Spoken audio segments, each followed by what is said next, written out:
자, 일산동고 기출문제 분석입니다. 자, 시험의 범위는 3단원 이제 파동과 정보통신에서 자, 시험 문제가 이제 출제가 되었습니다. 자, 총평을 먼저 하자면 자, 시험 문항이 이 학교에서 이제 나눠졌던 그 문제가 있는데 그 문제의 대부분이 다 이제 수능 특강 문제였습니다. 자, 2023년도. 자, 그 문제에서 대부분 이제 출제가 되었기 때문에 자, 전반적으로 문제의 난이도가 중으로서 자, 그렇게 이제 시험 문제가 이제 어렵지는 않았다. 자, 그렇게 이제 말씀을 드릴 수 있을 것 같습니다.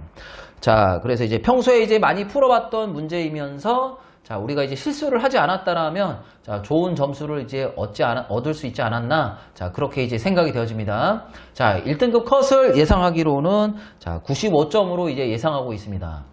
자, 그 다음에 자, 특이사항을 좀 살펴보면 2023년도에서 수능 특강에서 대부분 이제 출제가 되었는데 자, 특정 연도를 말씀을 드리자면 자, 다른 해 그러니까 21년도에서도 자, 출제가 되었다라는 거. 자, 그 부분이 있었으면 자, 그리고 이제 문제에서 이제 특이한 게 있었는데 이 문제 중에서 우리가 이제 물질의 이중성에 관한 그런 이제 영역이 있는데 자, 그 문제에 해당하는 그 내용이 1단원 이 FT 그래프 그러니까 우리가 1단원에서 학습을 했던 힘, 시간 그래프에서 어떤 그 그래프를 이용해 가지고 문제를 푸는 그런 문항이 있었습니다. 그러니까 뭐냐면 우리가 1단원 시험이 끝났다고 해서 그 부분을 잘 이렇게 소홀히 할 게 아니라 자, 3단원에서 1단원 내용을 이용해 가지고 문제가 출제가 될 수 있기 때문에 이 부분도 꼭 확인을 해 두셔야 될 거라고 이제 생각이 되어집니다.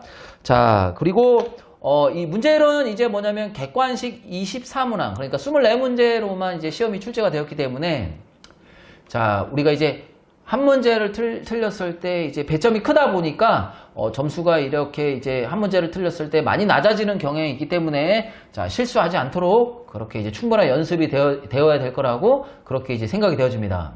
자, 대표 문항 분석을 보면 문항별 난이도를 보니까 상 정도에 해당하는 문항은 없었다라고 보시면 될 것 같습니다. 자, 중하고 하에 해당하는 문항이 골고루 그러니까 12문항 12문항 이렇게 이제 출제가 되었습니다. 자, 대표 문항 하나를 이제 분석을 하자면 이 문항 9번이 있는데 이 문항 9번이 우리가 이제 중킬러 문항 3학년 모의고사 기출문제 중킬러 문항에 해당하는 전반사의 대표적인 문항이라고 이제 할 수 있겠습니다. 그래서 문제의 틀이 어떻게 되어지냐면 매질 3개가 주어지고 그 매질의 어떤 그 3개의 굴절률의 크기를 우리가 이제 순서를 정한 다음에 굴절률의 어떤 차이가 클수록 임계각이 작고 굴절률의 차이가 작을수록 임계각이 크다라는 사실을 이용해서 문제를 푸는 그런 이제 대표적인 문항이라고 이제 할 수 있겠습니다. 자, 그러면 이 일산동고 이제 시험을 잘 이렇게 준비를 하려면 시험 점수를 잘 얻으려면 어떤 준비 방법이 필요한지 그 부분에 대해서 자, 설명을 드리도록 하겠습니다. 자, 시험 준비 방법은 기존 이제 학교에서 이제 나눠졌던 2023년도 수능 특강 문제가 있는데 그 부분을 먼저 아주 꼼꼼히 여러 번 반복을 해서 풀어봐야 될 것 같습니다. 자, 2023년도 학교에서 나눠준 것만 풀어볼 게 아니라 자, 2020년부터 23년까지 자, 2점, 3점 자, 골고루 문제를 풀어봐야 됩니다. 자, 반복해서 이 문제들을 풀어봐야 되는데 첫 번째 이 문제를 풀 때는 자, 기존에 있던 원본 문제를 한번 풀어보시고 두 번째는 자, 두 번째 풀어볼 때는 틀린 보기가 있을 텐데 그 틀린 보기를 다 옳게 고쳐두고 그 문항에 대해서 이해를 하셔야 됩니다. 자, 세 번째는 반복할 때는 자, 그 보기를 다른 보기로 바꿔서 자, 세 번째 반복해서 그 문제에 대한 어떤 이해도와 적응력을 높여야 될 거라고 생각이 되어집니다. 자, 수능 특강에서 이제 많이 출제가 된다고 해서 우리가 이제 2학년, 3학년 모의고사 기출문제를 소홀히 할 게 아니라 예를 들어서 23년도 정도는 3학년 모의고사 기출문제를 꼭 반드시 풀어서 자, 문제에 대한 어떤 새로운 문제가 출제가 되더라도 적용할 수 있는 어떤 적용력을 높이는 어떤 그런 계기로 삼았으면 좋을 것 같습니다.